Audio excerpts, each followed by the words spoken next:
अखेर भावांनो संघर्ष संपलेला आहे आपल्या बकेडॉनचं. आणि आजच्या वडूज मैदानामध्ये आपला सर्वांचा लडका या बैलगाडी शर्यत क्षेत्रामधला देव रुस्तम द्वादशी म्हणजे केसरी बकासूर गुलालासाठी पात्र झालेला आहे. भावांनो बरेच दिवस आपला बकासूर पळत आलेला आहे, सलग 3 दिवस पळाला, काल देखील पळाला. काल गटाला हार झाली, परंतु जे आजच्या मैदानामध्ये बकासूरने करून दाखवलं तुम्हाला तर माहितीच आहे भावांनो. जेव्हा त्याच्या अस्तित्वावर प्रश्न येतो तेव्हा तो गुलालाचा मानकरी 100% ठरतो म्हणजे ठरतोच. आज भावांनो तसंच झालं. भावांनो आज बकासूरने इतकं स्पीड लावलं की जे कोणी बकासूरला ट्रोल करत होते त्यांना आज बकासूरने 100% उत्तर दिलेलं आहे. भावांनो नक्कीच बकासूरचा पळ तुम्हाला आजचा आवडला असेल तर चॅनल आपलं सबस्क्राईब करायला विसरू नका, कारण आज बकासूरने एक अलगच स्पीड दाखवला, वेगळा स्पीड दाखवला आज. आणि आजच्या वडूज मैदानामध्ये फायनलला पात्र झालेला आहे. भावांनो आज पहिरा होता तो म्हणजेच घरचा साज म्हणावा लागेल आपल्याला, गुरुनाथ शेठ फडके यांच्या रोमन सोबत. भावांनो रोमन मागील 2 मैदानामध्ये हार झाली होती बिनजोडला आणि खूप फरकाने त्याची हार झाली होती.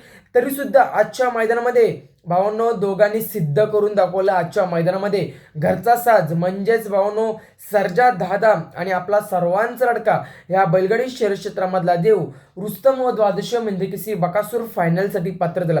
भावांनो आज सेमीमध्ये एक सुंदर आणि डोल्याची पारणार पिडणारी गाडी होती, ती म्हणजेच उर्मिलाताई गायकवाड यांच्या राजाची. आणि भावांनो बकासूरचे मालकच ते म्हणजेच सागर शेठ कटरे यांचा बब्या होता.